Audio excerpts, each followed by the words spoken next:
And welcome back to another episode of Life Changing Challengers. I'm really excited today. I have Andrew Matthews all the way from Queensland, Australia. It's 5 a.m.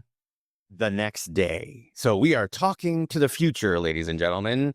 Andrew is an author, a speaker, and he calls himself a happiness coach. He's got a lot of books out there right now on just that, being happy. And his books are amazing. They've got some illustrations in them that just kind of like, it makes you happy to read them. He's got a couple books, Being Happy, Follow Your Heart, and the new one that he has just released called Bouncing Back. And this is all about finding your purpose, becoming happy with yourself, which is what all of our journeys, all of the challenges that we go through life. Isn't that what we're looking for? We're looking for happiness. And this gentleman right here, this author and speaker and coach, he is the absolute expert on it. And we're going to talk to him right now. But first, Andrew, how you doing today? Well, Brad, nice to be with you. Thanks for having me. Oh, the pleasure is all mine. But Andrew, can you tell us a little bit about your childhood? Like what was the complement of your family? Where did you grow up? And what was it like to be Andrew as a kid? I was lucky, Brad. I grew up with loving parents. I lived in the country Australia, South Australia, a long way from anywhere. My father was a professional landscape painter, which was unusual. He was a very creative guy. He used to do other things, like at some point in his life, he was an inventor. He was a small-time real estate developer. He was a farmer. My mother had a love for language. As I look back, as I became an artist and then an author who illustrates his books, I can see how my parents' interests and their encouragement helped to create the life that I now have. So I love playing Australian rules football, which is pretty foreign to you, but it's like a cross between rugby and soccer. And doing things like playing tennis and sailing. The big challenge for me, Brad, was that I was the smallest kid in school. And when I started high school, I was smaller than all the boys. I was smaller than all the girls. And I remember going home after my first day at high school. I said to my mother, I hate it. I'm the smallest kid in the whole school. What do I do? And she said, well, why don't you wait a year?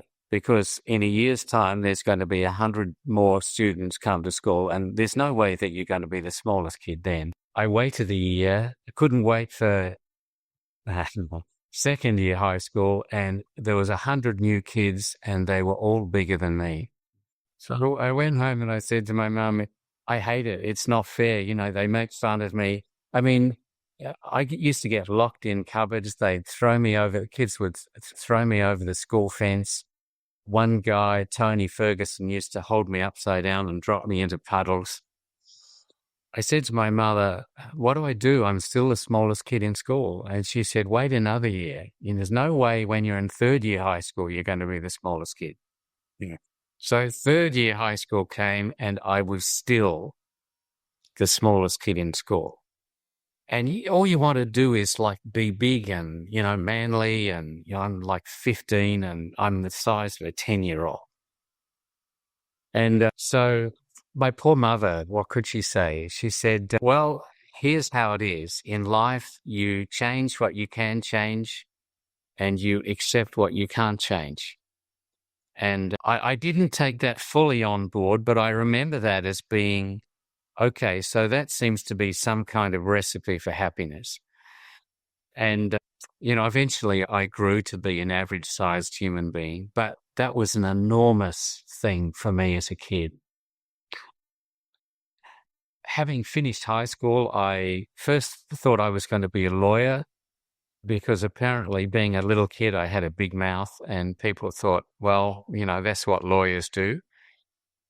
But my real love was drawing and painting. And so I ended up studying classical drawing and painting. I became an artist. I used to teach drawing and painting. I had a private art school, and most of the time I spent painting portraits of judges and company presidents and that sort of thing. Into my mid-20s, when at age 25, I made a shocking discovery. I discovered that the happiest people I knew had bigger problems than me. And that made no sense. I thought that as you had less problems, you would become happier. But I noticed that there were people around me who were dealing with cancer, or I knew families that had lost loved ones way too soon, people who had gone broke. I remember meeting a family whose house had burned down, and they were the happiest family I ever met. And suddenly I was faced with this reality that we think that when life gets easier, we're going to be happier human beings. But in actual fact, it's not about what happens to us, but it's how we think about what happens to us. And Brad, I'm thinking that maybe you've come across people who have been seriously challenged or disadvantaged, and yet somehow they find more meaning and more purpose in life than most other people. Absolutely. So That's actually one of the things that I profess about that. But I just want to step back just a couple of minutes because you're starting to get into the meat, and let's keep going with the appetizer real quick. So just brothers or sisters? I had an older brother and an older sister. Okay. And you mentioned that you had a really loving household. So I'm assuming that your routines were kind of normal, school, sports or whatever that you did, homework, mom cooks dinner, you all have dinner at the same time. And Yes. Yeah. And so that was not unusual back then, that you'd have a whole family at a table, and we had that every night. And so it was a simpler life, of course, back then. And of course, when you're out in the country, we lived like 3 miles from town. And so I was limited with how many playmates I could have because there weren't too many people around me. So I grew up doing a lot of stuff. In fact, here's what's interesting. My brother, whenever he had an opportunity to watch television, was just obsessed with it. And so my mother said, we're not having a television in the house. So we didn't have a television in my house until I was 15. that's a good parent right there. Yeah, I mean, so as I look at the things that I did as a kid, I was building stuff. I was making boxes and building boats and painting, or just learning to do stuff, because what else are you going to do?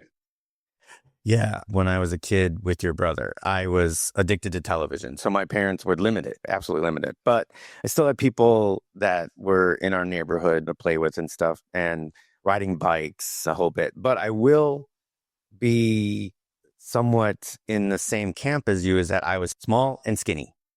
And I used to get bullied in high school and the whole bit. Got stuffed into lockers just like you. I remember they were going through an intro to wrestling in our PE class, and the guys would come right over and put me in a headlock or put me in a figure four. It was detrimental. It really would hurt until I grew just a little bit in junior year, and I stood up for myself one time. And then all of a sudden, everything changed.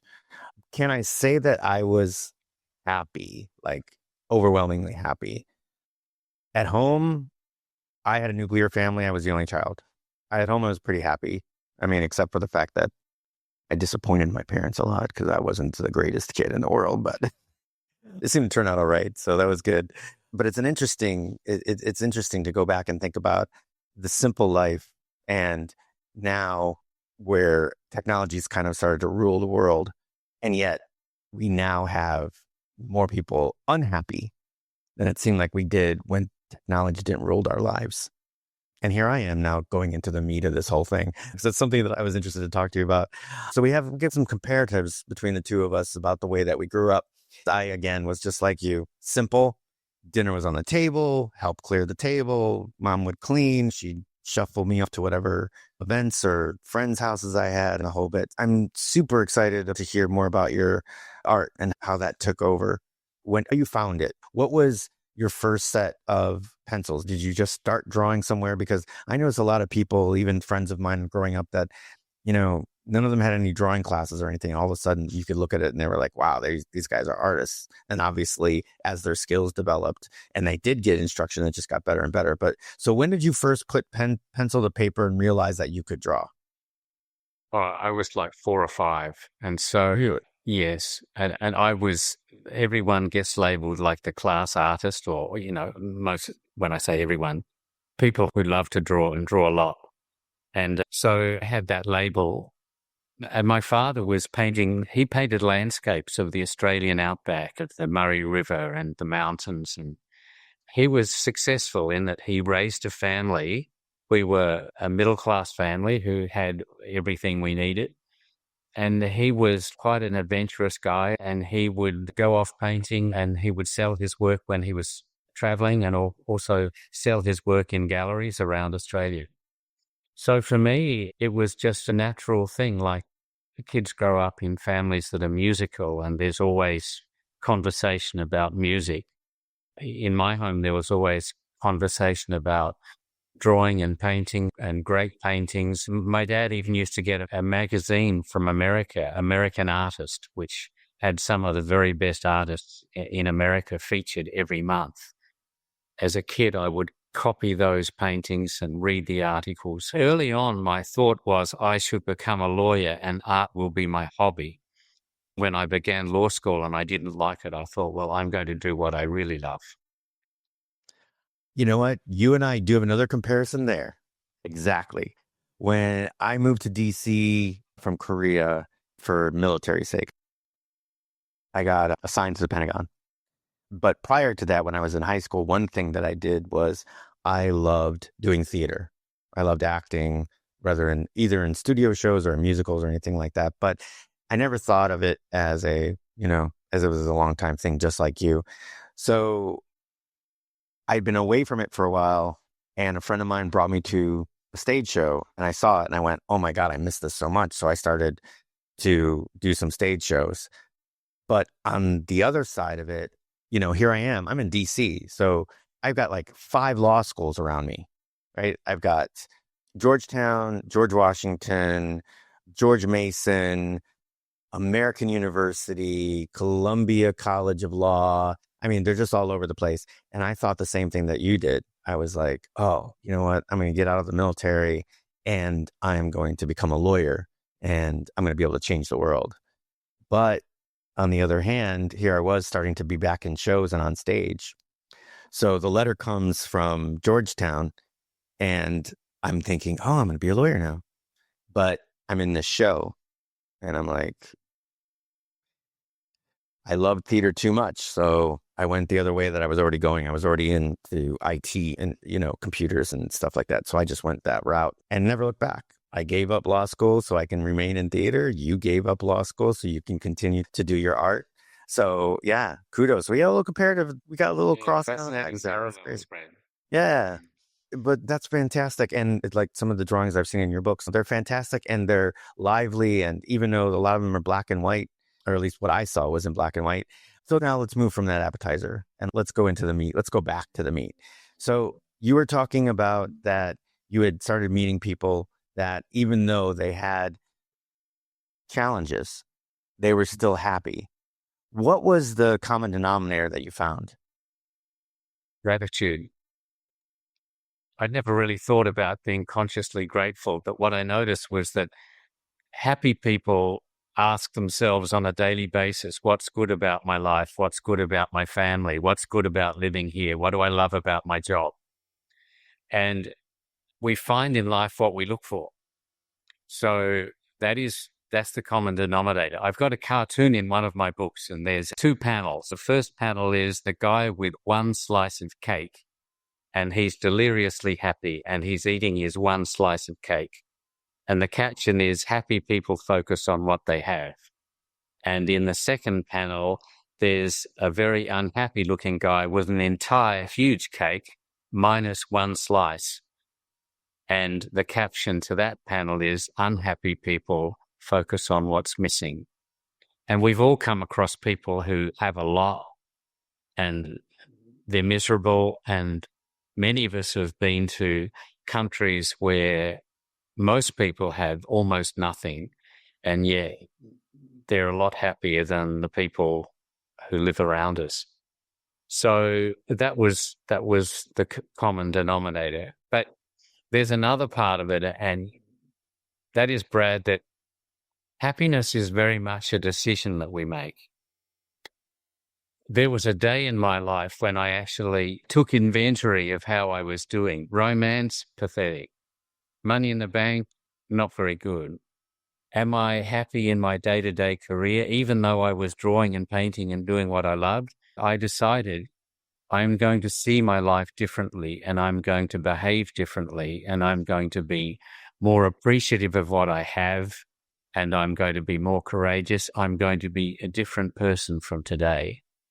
And that was the 19th of October, 1983. And my life didn't change from that day, but the direction I was headed changed from that day. And that's the important thing. Sometimes we've just got to be on our knees and be honest and say, how much longer can I blame the government or being in the wrong place at the right time? Or you've just got to say, I have to do some critical things to live a better life. Wow, what a great segue. I was just reading in some of the sample stuff that you sent me, and there is 4 bullets that you put in the bouncing back. And they're things that I've never put to paper, but are absolutely critical, I think, in life. And I think that it's something that would make people happy once they got through with it. And it's things that I dictate to a lot to my clients. I just never put it in this fashion, is do what we're too scared to do what we're too lazy to do what we're too comfortable to do, and do what we always wanted to do. I think those are the tenets of life. My practice is basically getting people to do things they never thought or imagined that they could pull off physically. I'm an endurance coach. I get people to do marathons, Ironman triathlons, obstacle course races. And a lot of the times, these are like bucket list items that people never thought they could do, but they wanted to try. And a lot of times they start with me with one thing, like they knock off that marathon bucket and we turn them into an Ironman, where they do a 2.4 mile swim, 112-mile bike, and then they do a marathon, and these are things I never thought they possibly could do, which gets you to do what we're too lazy to do what we're too scared to do what we're too comfortable to do, which will allow you to do what you always wanted to do. And sometimes we don't even know what we wanted to do. And that's what I like about my job, is that I pull that stuff out of people and they realize that, wow, I always did want to do this, and it's hard and I'm uncomfortable, but wow, the results are amazing. Well, that's extraordinary. At that point, Brad, when I made that decision, I had a little motto for life, which was, if in doubt, do it. And it wasn't that I wanted to go out and do things that were dangerous and were likely to kill me, but I wanted to, for my first reaction to whenever someone said, do you want to come to this party? You want to come on this hike? Do you want to go to this seminar? Do you want to try writing a book? Do you want to? I would say yes. And that, if in doubt, do it, as a mindset was critical. If we come forward a couple of years, and I met my wife, Julie, who was this extraordinary, elegant, sophisticated, if you ever want to talk about this, someone being out of your league, that was Julie. She had a finishing school. She was well-traveled. She was prosperous. And she was beautiful and she was courageous. When I first met her, and she said to me, I was a windsurfer at the time. And she said, out of politeness, well, I live on a lake. If you want, you could windsurf off my lawn. And so I the very next weekend, I loaded my windsurfer on the car and I drove to her house. And the story she tells is that I never left. It's not quite like that. Okay. I have to ask. So, because you kind of like said that you met her, but you got to tell me the circumstances. How did you decide this woman that is like so far out of your league and you decided to use the, hey, if in doubt, do it. But you must have had to talk to her first. How did that happen? Okay, here's the thing.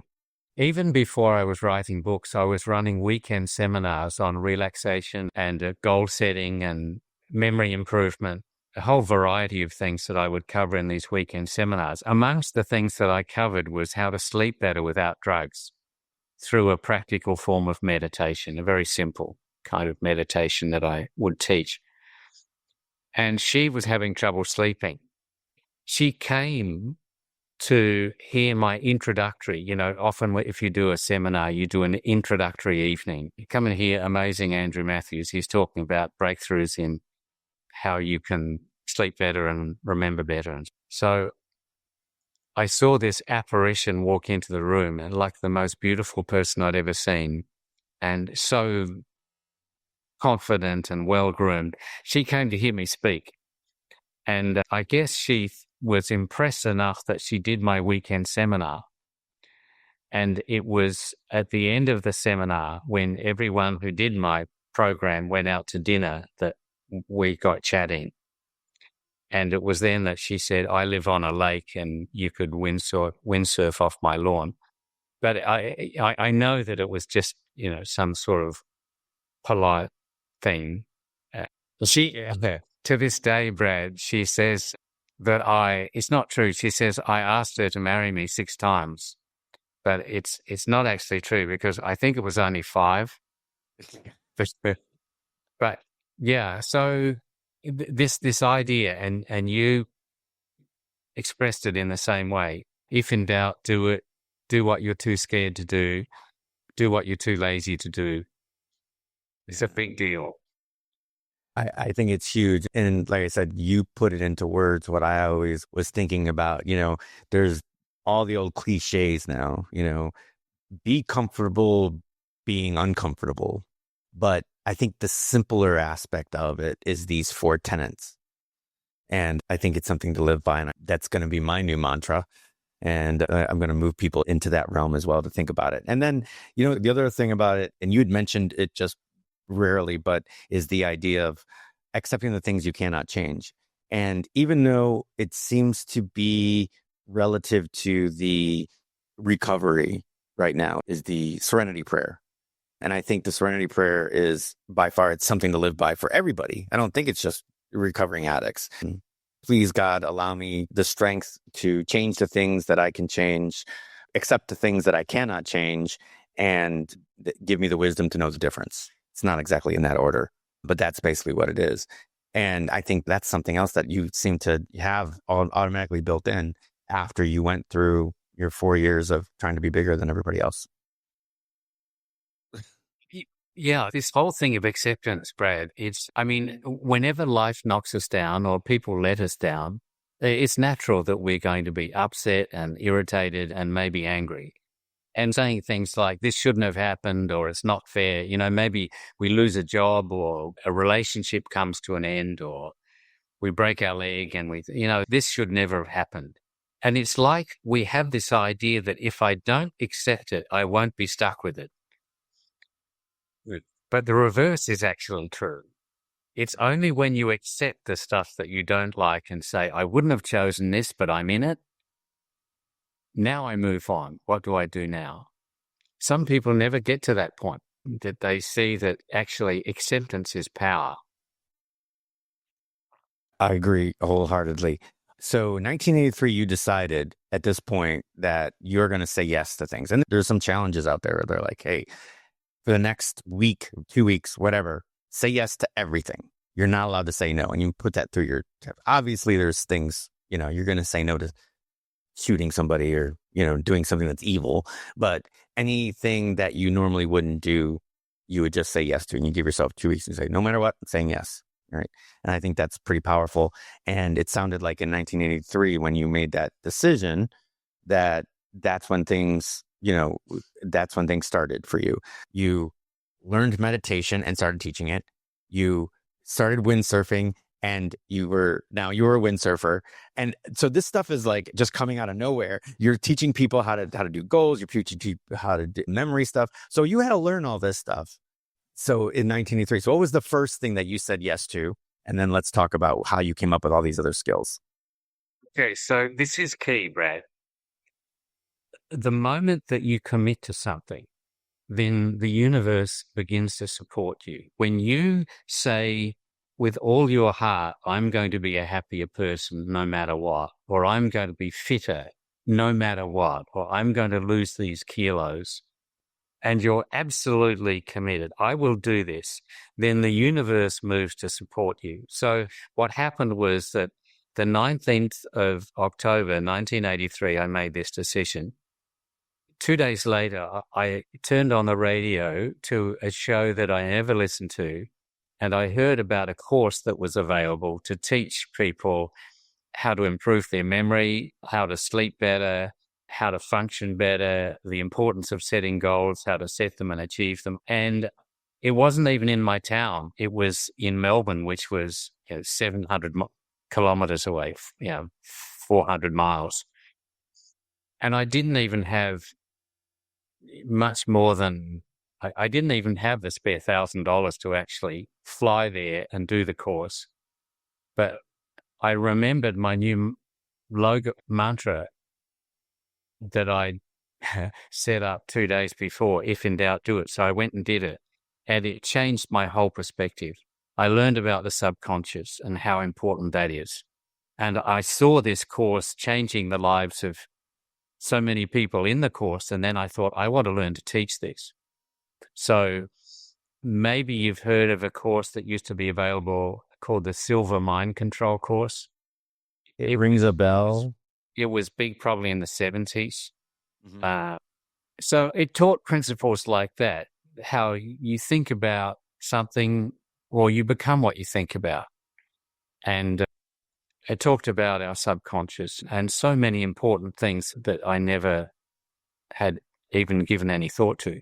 So then I was teaching this course for 3 or 4 years. And in the course of that, I saw the need for a book which could reach a lot more people than I was reaching teaching my weekend personal growth courses. So I wrote this book called Being Happy. Now, I knew that I could illustrate it. I just wasn't sure if I could write it. But what I knew was that most people are very comfortable in reading magazines, but only a fraction of people are comfortable in going into bookshops or reading books. So I thought, if I can create a book that feels a bit like a magazine with some, funny, interesting cartoons, also headings throughout the book so that you can see what this section's about and whether you want to read it or not, then I could create a book which would be really a self-help book for people who hate self-help books, or maybe for people who don't even read much or have never thought about reading a self-help book. So that was where Being Happy came from. That's amazing. So if I'm not mistaken, Being Happy was the first edition released in 1991? That came out in 1988. So 1988. Okay. I sent it to 17 publishers. My first book was a kid's book. It's not even a book. It's still a manuscript. So I sent that to 60 publishers and got 61 rejections. What? One publisher wrote to me twice and said, forget it. So, yeah. Okay. So I knew that it can be a tough road becoming an author, but once I got onto the idea of writing a book that encapsulated all of the things that had been helping me for the last 4 years, simple ideas. No, don't blame your mother. Set small goals and you feel that you're taking control of your life, you'll be happier. Happiness is a decision. Giving compliments to people makes them happier, but it makes you feel better because you're noticing good things. Or be kind, because kind people are happier. All of these things, observations, I thought if I can put them in a book that is fun, then I can reach people who aren't currently reading self-help books. There were no books on happiness in 1988. Even so, even though I thought it was such a great idea, 17 publishers rejected being happy. And then finally I connected with a publisher in Singapore whose previous publication was the Vanuatu telephone directory. Now, you maybe haven't been to Vanuatu, but it's a tiny little island in the Pacific. And they said, we love your cartoons and we love the spirit of this book and we think it's going to sell 1 million copies. So let's do this together. Extraordinary. That's incredible. So when it was released, did you see an immediate spike once it got out to the stores? How did that work back then? Because back then it wasn't like now where you can self-publish on Amazon and by the time it gets released, you can start seeing stats. Back then you got to like sit and wait. So the first time that you've got some sort of, I don't know, statistics or something from the publisher, what did you see?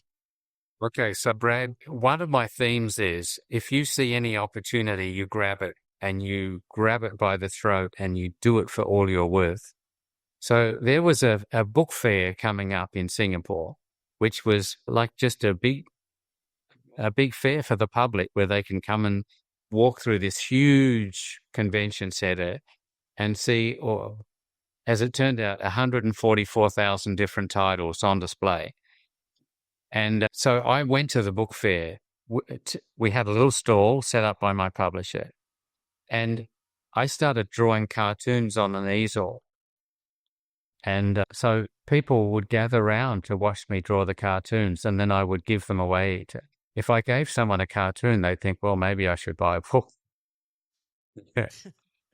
So what happened was I started it opened at 9 o'clock. I was there at 9. It went for 9 days. And so I stood there for 12 hours a day for 9 days, drawing cartoons and talking to people about my books. So I was the only author there, pretty much. So at the end of the fair, who do you think had the biggest selling book at the Singapore Book Fair? We did. That is brilliant. I love that. And that's really interesting because as I started to try and get some more listeners for this, the same thing. Now, I can't offer them anything, but one of my mentors, Alex Sanfilippo, he had stated in a post, or I think it was during a seminar or something, he's like, just talk to everyone you possibly can about your podcast. Anytime that you come across somebody, mention it, work it into the conversation, and just make people aware of it.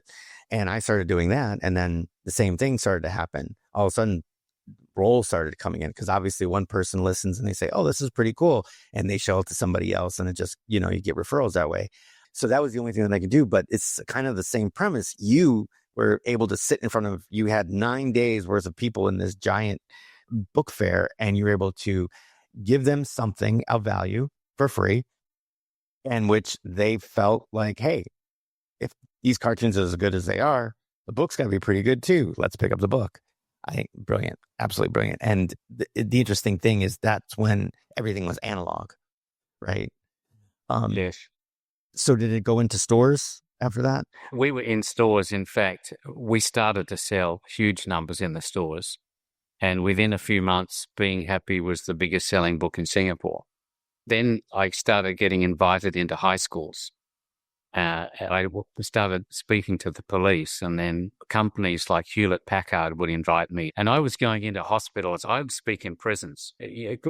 Prisoners are a great audience. They can't leave. It's another term or the cliche of the captive audience. Yeah. Prisoners. Yeah. That's hilarious. That's it. So what I would then do is I would go into bookstores and I would draw cartoons in bookstores, and I would have a microphone.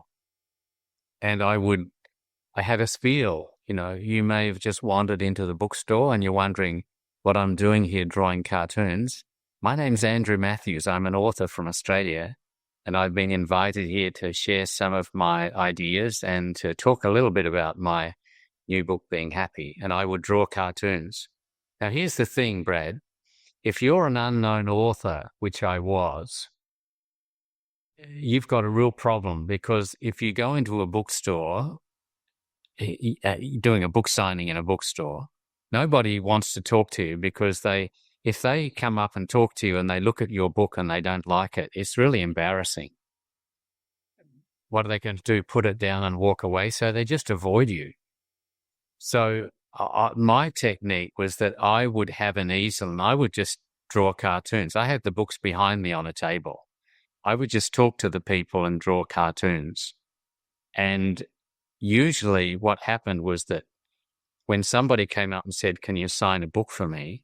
that's when the people who were around me watching me draw cartoons would get bored because I'm signing a book for somebody. Then they'd pick up the books and think, "What is this book about?" They'd see the cartoons in the books and think, "Well, maybe I can buy this for my husband or something." So I spent about 6 years traveling the world. I've been into almost every major bookstore in the Philippines, in Korea, in America, in Australia, in New Zealand. We just took our product to the world, one bookstore at a time. So it's transcripted in what, 8 different languages? We're in 49 different languages. 49 different languages. My wife sold the rights to Azerbaijan for my book, Follow Your Heart. So, yeah, it's been an extraordinary journey. So once you get some momentum, then exciting things happen. But here's the thing. Lots of things that we do don't work. I mean, whether you're trying to promote a book or a podcast or, I share this with our listeners because my philosophy and my experience is that so many things that we do don't work like we hope they will. You build a website hoping that people come and they don't. Or so you make a YouTube video thinking this thing's going to go viral and it doesn't. So you write an ad and that doesn't work, or you send a manuscript to a publisher and they say, "No, not really." Or even if you just go on a first date and you think, "Oh, maybe this is going to be the one." And halfway through the evening, you think, "Well, not sure about this one." So you say, well, what do we do if so many things don't work? Here's the thing. If we put everything we have into everything we do, enough things work that we still gather momentum. And usually when we least expect it, an opportunity or a wonderful happening comes from somewhere that we never imagined. And usually one day when we least expect it, something happens that is even better than we imagined. That is words to live by right there. So you started with being happy. What was the next one? Because you've got numerous books, obviously. So even though my books are around the theme of being happy, they each take a different angle. My second book was Making Friends. It was really about relationships and common sense stuff for relationships. A lot of the things that I write about, it's not that no one's ever thought about them, but often we need to be reminded about things that we already know. We all know that we should exercise and we should eat well, but we don't until we see someone like Brad on a podcast and we think, that makes sense. And the way he has encapsulated that, I can work with that. So in many ways, my books are reminding people about things that they already know, but there's maybe a cartoon or a sentence there that they think, yeah, that makes sense to me. So Making Friends, and then that was followed by Follow Your Heart, which is a book about finding purpose in our life and work, career, very much. Happiness in a Nutshell was a little pocket book that we did for people who don't want to read too much. Then I was told that there were a lot of teenagers reading my books, but they wanted a book explicitly for teenagers. So I did a book called Being a Happy Teen. That led to a book called Happiness Now, which was a regular sized book with even more cartoons and all in color for people who like to what I hope was going to be a beautiful, colorful self-help book, one of the world's first full-color self-help books. Happiness in Hard Times was in the financial crisis. And How Life Works is a book that's a little bit more metaphysical. Okay. Why are happy people more successful, and how can I be like them? That's a question that a lot of us had. And then more recently, Bouncing Back, which is we're all bouncing back from something.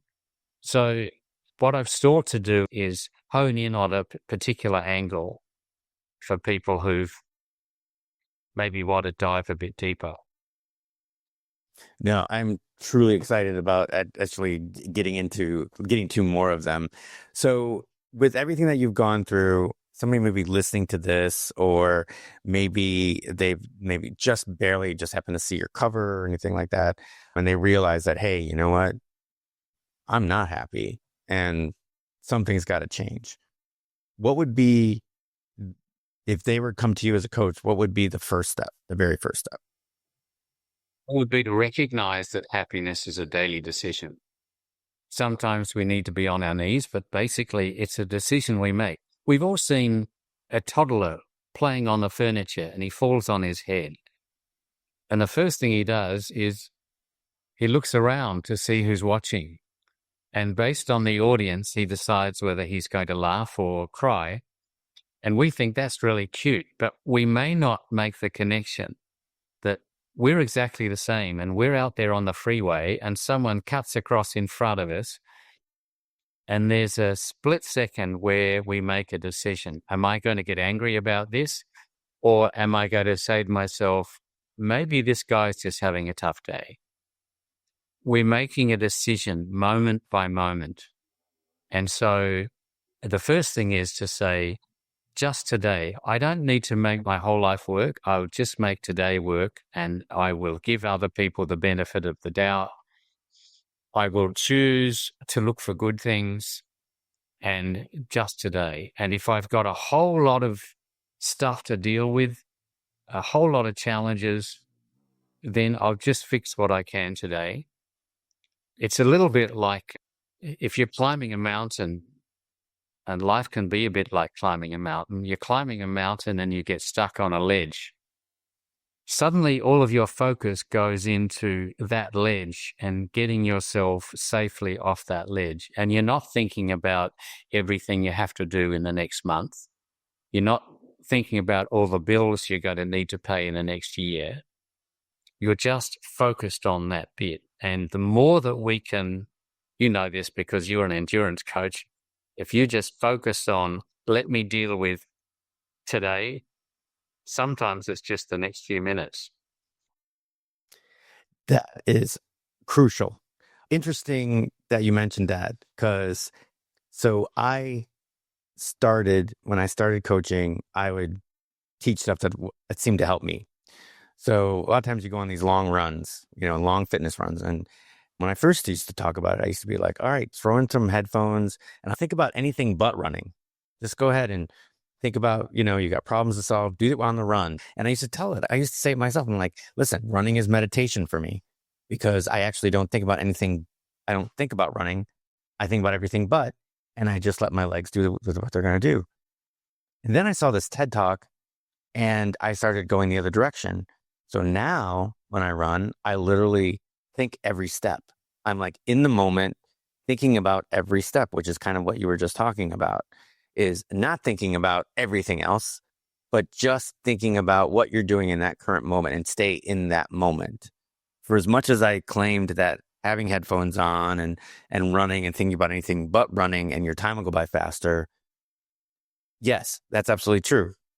But I noticed the same thing about staying in the moment and looking at every single step, every single breath, every single thing. Before you know it, it's over. It's the same results, except that when you're thinking about it, you've got more quality. And I would think the same thing is about for life, is when you're thinking about just that one thing, and the one thing that you're focusing on, whether it be your relationship, your work, the individual task, that it will give you a better sense of accomplishment. It'll provide you with a better sense of harmony when you are actually completed.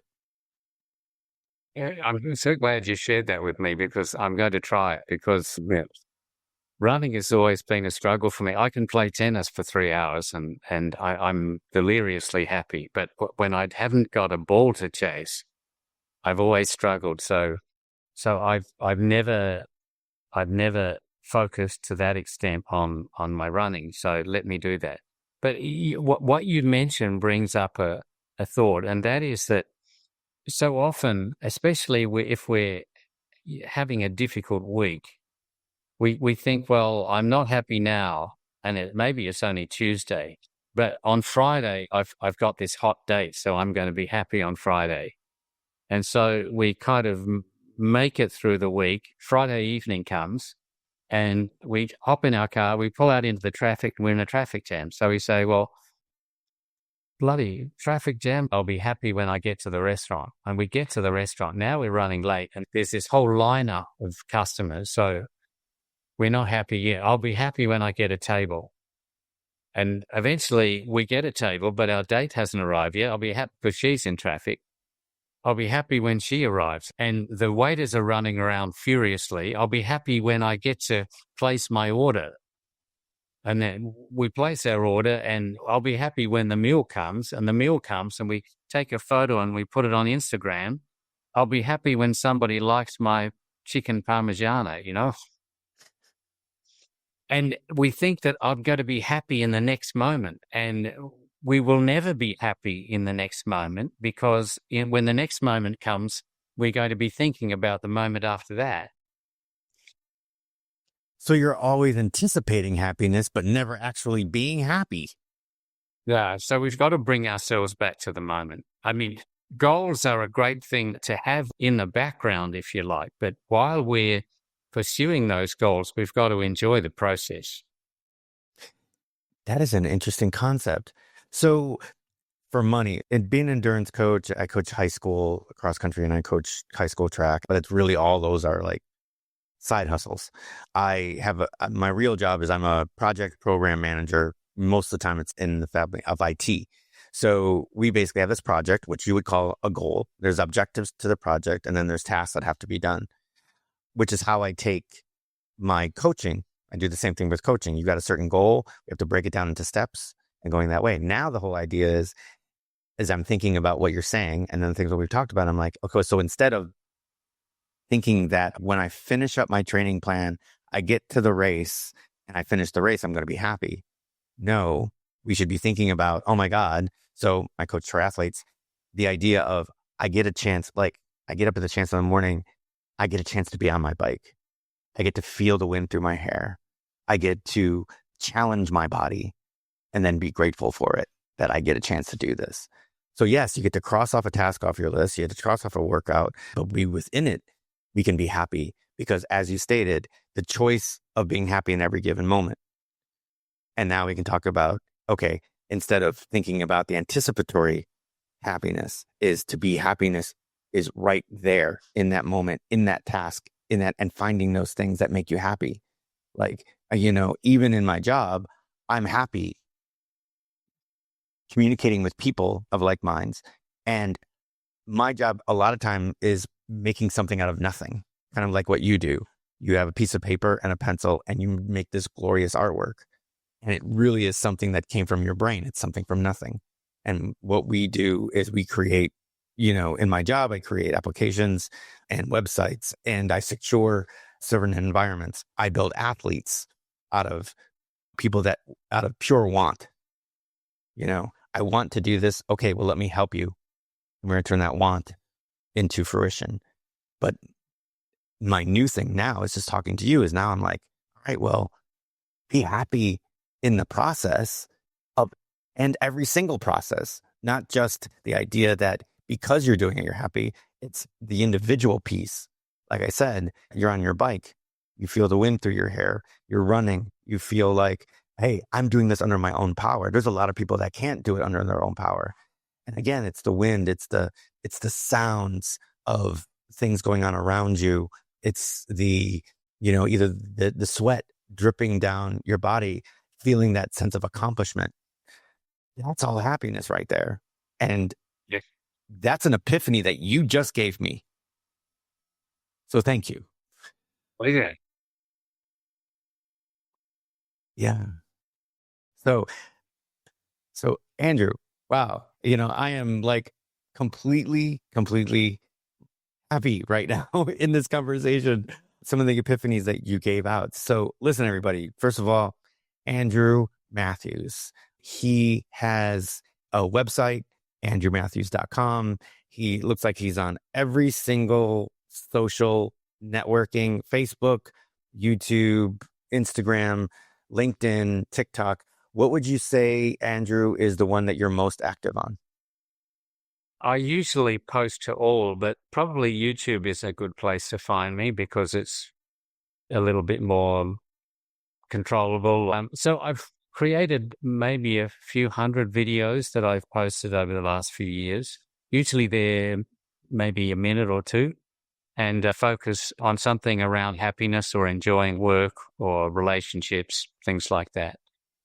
If you would like to go to my website, andrewmatthews.com, that's with two T's, I have a newsletter that I put out every 2 weeks, which is very short and it's got a cartoon and just a little bit of joy and something to uplift you. If you become too happy, you can unsubscribe at any time.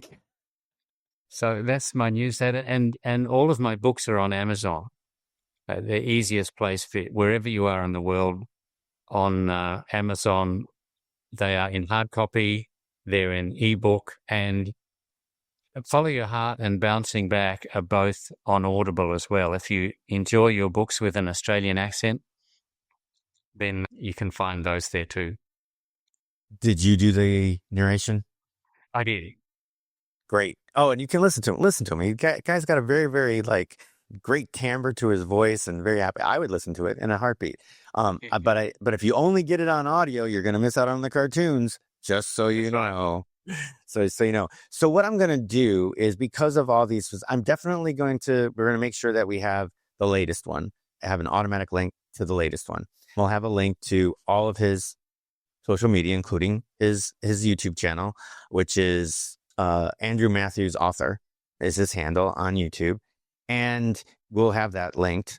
And then what I'm going to do is I'm going to link his author page on Amazon, which has every single one of his books on a carousel in the middle of the page. So that will give you the ability to see every single one of them and choose the ones you want, and get those either in hard copy or Kindle or whatever, however you want it. So we're going to have that for you all. And yeah, so again, Andrew, really appreciate you being with us. And I think that, some of the things that you've given us is immense. So gratitude, accepting the things that you cannot change. If in doubt, do it. And then the 4 tenets that I absolutely are crazy about: do what you're too scared to do what you're too lazy to do what we're too comfortable to do, and do what we always wanted to do. Make sure you put that in. We're going to make sure that those are in the show notes as well. Copy, paste them, put them on a piece of paper, attach them to your mirror so you see those every morning as affirmations. So again, Andrew, thank you for being with us today. I really appreciate it. My pleasure, Brad. It's been a joy. It definitely has been. So if you are watching this on YouTube, I would really appreciate it if the like button, the subscribe, maybe hit the bell so you always know when we drop a new episode. If you're on Spotify or on Apple Podcasts, would love for you to give us a review, even if it's a bad review, because any kind of feedback is just going to help me evolve the podcast and make it better and better for you. And other than that, all I want to say is thank you so much for listening. And for Andrew and myself, we'll see you in the next one.